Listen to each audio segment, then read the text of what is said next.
Hi guys, आज हम लोग आ गए न्यू वीडियो में। इसमें हम लोग ड्रॉ करेंगे पारामीशियम। पारामीशियम जो है वो हम लोग 7 से पढ़ते आ रहे हैं। ये एक प्रोटोजोआ है और 11th क्लास में भी इम्पॉर्टेंट है, खासकर हमारे प्रैक्टिकल्स के लिए। प्रैक्टिकल में इसके परमानेंट स्लाइड्स दिखाए जाते हैं और फिर हमें इसे ड्रॉ करना होता है। आज सीखेंगे कैसे बनाते हैं।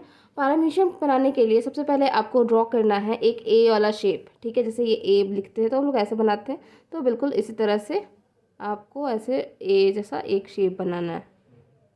ठीक है, फिर आपको कुछ ऐसे बनाना है कि ये यू जैसा यहाँ से आकर के मिले। ओके, यहाँ से नहीं बट यहाँ से ज़रूर मिलना चाहिए। ठीक है, सो हम यहाँ से स्टार्ट कर रहे हैं। ये हम बनाए एक यू।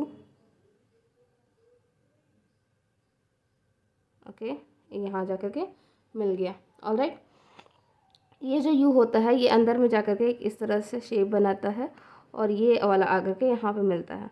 अब आप इसे ध्यान से देखिए तो ये लग रहा है किसी जूते का, सैंडल का। हील वाले सैंडल में आपने नोटिस किया होगा किस तरह से छोटा सा होता है, तो बिल्कुल इसी तरह से ये एक शू शेप्ड ऑर्गेनिज्म है।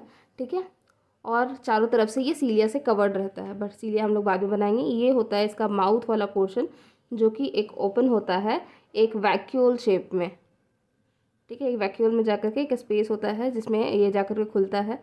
ठीक है, फिर इसमें होते हैं और सारे वैक्यूल्स, अलग अलग टाइप के वैक्यूल्स होते हैं, but most of them are food vacuoles. Okay, एक होता है न्यूक्लियस बीन शेप्ड में, और उसके साथ एक छोटा सा न्यूक्लियस होता है। एक इसको मैक्रो न्यूक्लियस कहते हैं, इसको माइक्रो न्यूक्लियस। मैक्रो इसलिए क्योंकि ये बड़ा है और माइक्रो इसलिए क्योंकि ये छोटा है।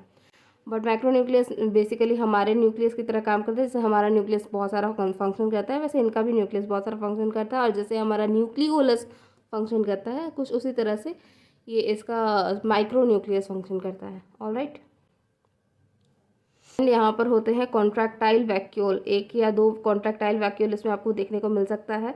कॉन्ट्रैक्टाइल वैक्यूल जो होता है ये बेसिकली ऑस्मो रेगुलेशन, यानी कि आप कहो कि इलेक्ट्रोलाइट बैलेंस या वाटर बैलेंस जो होता है इनमें, ये मेंटेन करने के लिए होता है along with waste removal. But अलग अलग ऑर्गेनिजम्स में आपको अलग अलग तरह से अलग अलग नंबर ऑफ कॉन्ट्रैक्टाइल वैक्यूल्स देखने को मिल सकते हैं। ठीक है, कॉन्ट्रैक्टाइल वैक्यूल एक्चुअली इसको कहते हैं, ये छोटे वाले बीच वाले को। और बाकी जो अराउंड इसके जो भी है, इसे हम रेडिएटिंग कैनाल्स कहते हैं। ठीक है, ये इसका काम होता है कि आसपास वाले एरिया से जो भी फ्लूइड है वो सब कलेक्ट करे और इसके पास भेजे। ठीक है, यहाँ पर बेसिकली ऑस्मो रेगुलेशन वाला काम होता है, फिर वो वापस रेडिएट कर जाता है। ठीक है, ऑलराइट। और बाकी फिर जैसे हर एक सेल में होता है साइटोप्लाज्म, इसमें भी साइटोप्लाज्म होता है भरा पड़ा। सारा सेल फंक्शन तो ठीक है, बट बेसिकली लोकोमोशन कैसा होता है, लोकोमोशन काफ़ी स्पीसीज में अलग अलग तरह से होता है। जैसे अमीबा का होता है सुडोपोडिया से, पारामीशियम का होता है सीलिया से। ये मतलब ऐसे तो पड़ा रहता है, इसके पास ऐसे ऐसे फाइब्रिक जैसे स्ट्रक्चर होते हैं पूरे all over the cell membrane. ठीक है, इस तरह से स्ट्रक्चर्स होते हैं all over the cell membrane.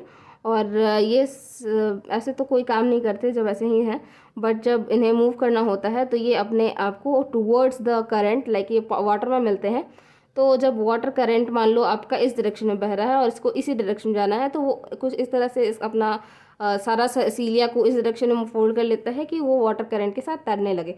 और जब अगेंस्ट करना है तो इसके ऑपोजिट वाले डायरेक्शन में ले आता है, सो दैट कि वाटर करंट के अगेंस्ट चलता रहे। ठीक है, सो ये रहा रोल सीलिया का। सीलिया का बहुत इंपॉर्टेंट रोल होता है लोकोमोशन में स्पेशली। Okay,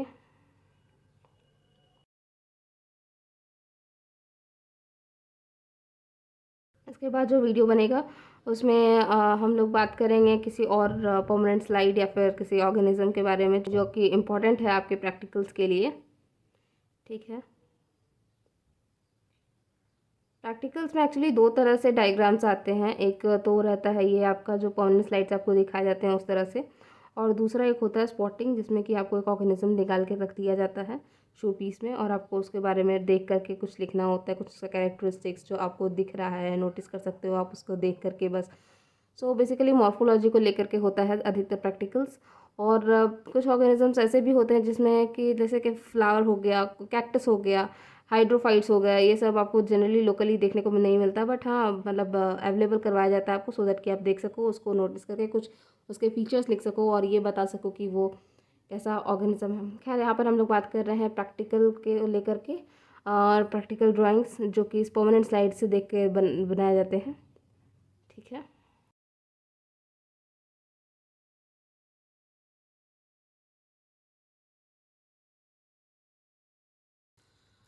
okay. अब ये रहा 2 डायग्राम। अब हम इसकी लेबलिंग करते हैं।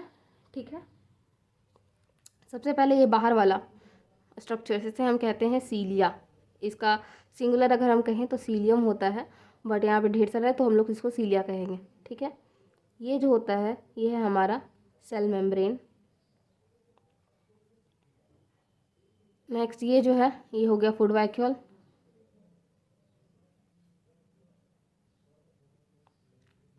ये जो वैक्यूल है एक्चुअली, ये जो वैक्यूल है, ये वैक्यूल क्या होता है कि मतलब कुछ वैक्यूल्स ऐसे होते हैं, अलग अलग फेजेस में यहाँ पे वैक्यूल्स होते हैं। लाइक ये अभी फॉर्मिंग वैक्यूल है, यहाँ से वाटर जब आएगा इंटर करेगा, ये माउथ है इसका। ये ओके, यहाँ लेबल करते हैं पहले। ये माउथ है, माउथ जैसे ये 2 मेम्ब्रेन है, ये ऐसे खुल जाएगा। सो वाटर इसमें एंटर करेगा और ये वाटर इसमें एंटर करेगा। ये जो वाटर है ये वाटर में से ही अपने खाने वाले पार्टिकल्स को कलेक्ट कर लेते हैं, और जो भी एंजाइम्स वगैरह होता है वो इसी में आता है, ऐड करता है, और फिर वापस चला जाता है बॉडी के को असिमिलेशन के प्रोसेस में। ठीक है, बट ये जो फॉर्मिंग वैक्यूल है, मतलब यहाँ पर वाटर कलेक्ट हो रहा है, सो यहाँ पर अभी ये वैक्यूल फॉर्म होगा। फिर कोई कुछ होते हैं प्राइमरी वैक्यूल, जिसमें कि खाना अभी डाइजेशन वाला काम चल रहा है, कुछ होता है अब्जॉर्प्शन वाला काम चल रहा है, कहीं पे एसिमिलेशन का काम चल रहा है, और एक होता है कि जो फाइनल वेस्टेज कैरी कर रहा है वो जाकर के कहीं पर बस अपना खाना डंप कर देगा।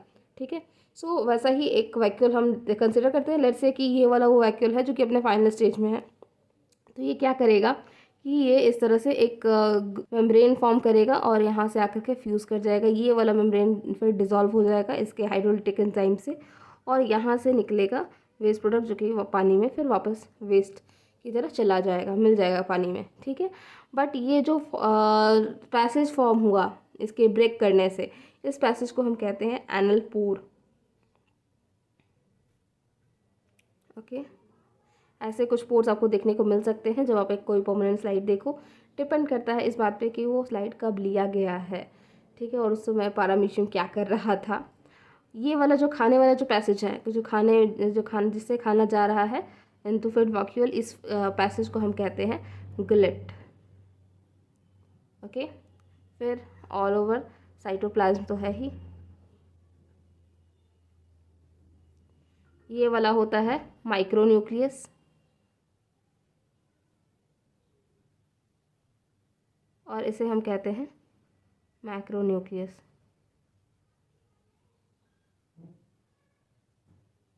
ये वाला जो होता है इसे हम कहते हैं कॉन्ट्रैक्टाइल वैक्यूल।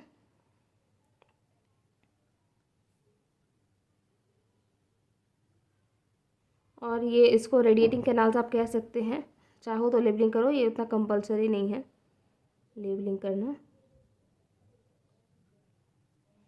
ओके, सो ये रहा ऑल अबाउट पैरामीशियम। होप आपको बहुत कुछ जानने को मिला होगा, बहुत कुछ सीखने को मिला होगा। इसी तरह के इंटरेस्टिंग वीडियोस के लिए बने रहिए हमारे साथ।